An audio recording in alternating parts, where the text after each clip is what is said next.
Hello, and welcome to English Tips, Do's, and Don'ts for 12th grade, your senior year. Whew, you're almost done. You can, look at that exit sign. It's blinking. You're ready. But anyhow, we are going to talk today about a very important SOL for 12th grade, 12.6.I. This is going to be yet again one of those SOLs that will haunt you till your day's end. It will mean everything to you if you apply it correctly. Here it is in full writing. Write to clearly describe personal qualifications for potential occupational or educational opportunities. Yeah, that sounds boring. But let's first talk about how you have neglected this in ways that you may not have realized. And then we're going to talk about how you can fix that neglect and bend this to your advantage. And also let's talk about how I misspelled opportunities. Yikes. But first, what you should not do. Don't. I am a senior student and I am prepared to just graduate high school, and because I made it, I will just flop into college and just sloth my way through multiple jobs to get money because that is adult life. Okay, well, let's look at this. Okay. Far too often when I've spoken to students in your position who are staring down both barrels of adulthood, they have planned for so many of the wrong things in regards to either higher education or employment that I can't help but feel compelled to return to this SOL's language. Write to clearly describe personal qualifications. We'll stop there. Write to clearly describe.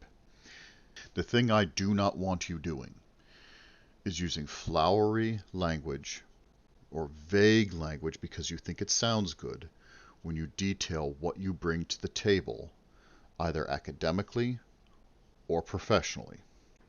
You must be concise. Your arrow must land on its target. Because so far, and I did it too, man, I did it.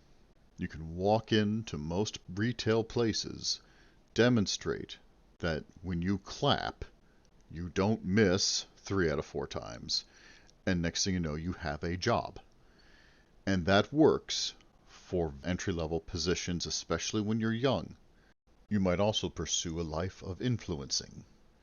But if you think you're going to be a professional YouTuber like this guy who screeches for a living, this is not going to be how you're going to make money. Even knowing a few professional YouTubers myself, they don't generate consistent revenue that is at all reliable because their entire careers are based on algorithmic whims.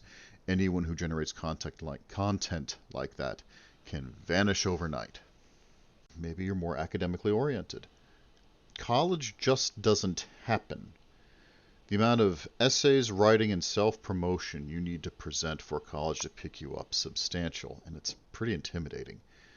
To say nothing of how you need to write for each individual class sometimes.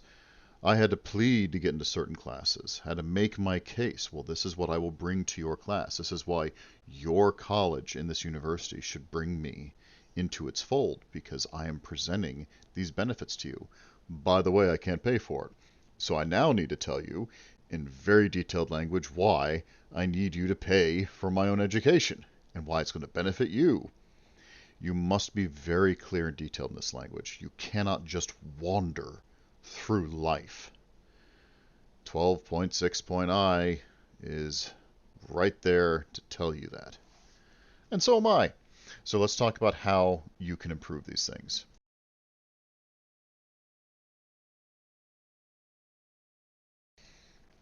Okay, so the first reason why I'm going to say direct and concise language in bullet point form on a resume is important is because your resume will get maybe 30 seconds.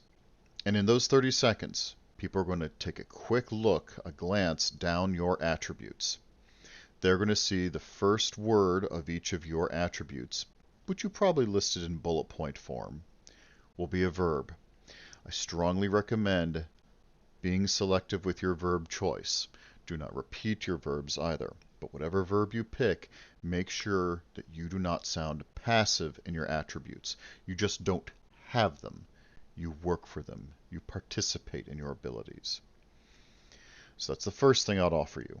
All your resumes, all your applications for grants or schools, make sure when you list your attributes or abilities, you start those sentences with a verb, a good verb. Okay, none of this was or is nonsense. Action verb. Secondly, there might be certain careers or professions you're going to pursue that you think writing does not matter. Wrong. Wrong, wrong, wrong, wrong, wrong, wrong, wrong, wrong. Let's look at sports. Let's say you want to be a professional sports person. I don't necessarily follow tremendous sports because I know that there are like sometimes balls involved and sticks and people get hurt and ouch. But you still need to do a lot of writing because not only do you need to prove when you're transferring to teams, when you're writing in for sponsors, when you're writing to coaches or applying to out-of-state programs, you need to prove through your written presented attributes that you can follow directions, adhere to plans, think, exhibit what you've learned. You are not just some resume in the shape of a body. Nobody says, oh, his skills are so incredible that was his resume. Negative.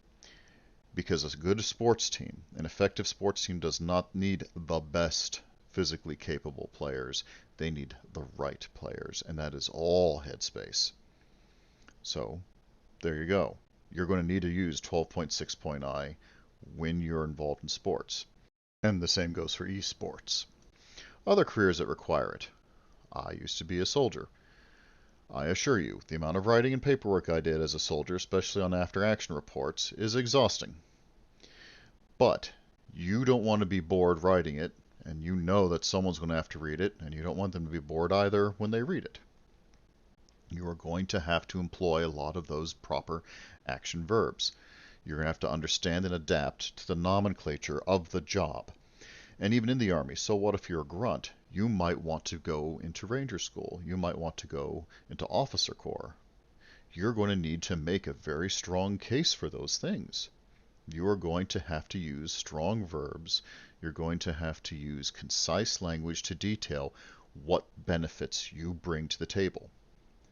For instance, I am very cool-headed. I may not sound it. I tend to cry in the shower on occasion, but I'm extremely cool-headed. So I had to, in concise language, list that I am very smooth in a crisis situation. I only cry in the shower afterwards. So, these are all things. You might think being a soldier, being a police person, being a fire person may not require much more beyond the physical taxing elements. No, the paperwork is immense, and you always have to argue for your promotions, and argue for new positions, and argue for new training. And you will have to do that through concise language. Maybe sometimes in person, but definitely in writing. Jobs are gotten in many ways. And many of those jobs will wind up going from machinery operation to writing protocol, to writing policy, to maybe even writing manuals on the machines themselves. I started off as a teacher and I wound up writing a manual for teaching for the state of Virginia.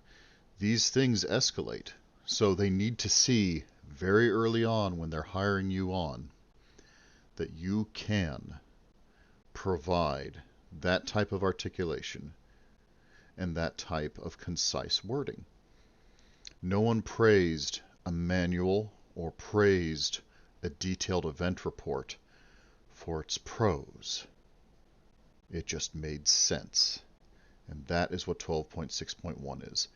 Drop the flowery language. Be clear. Be direct. Be simple, but make the point.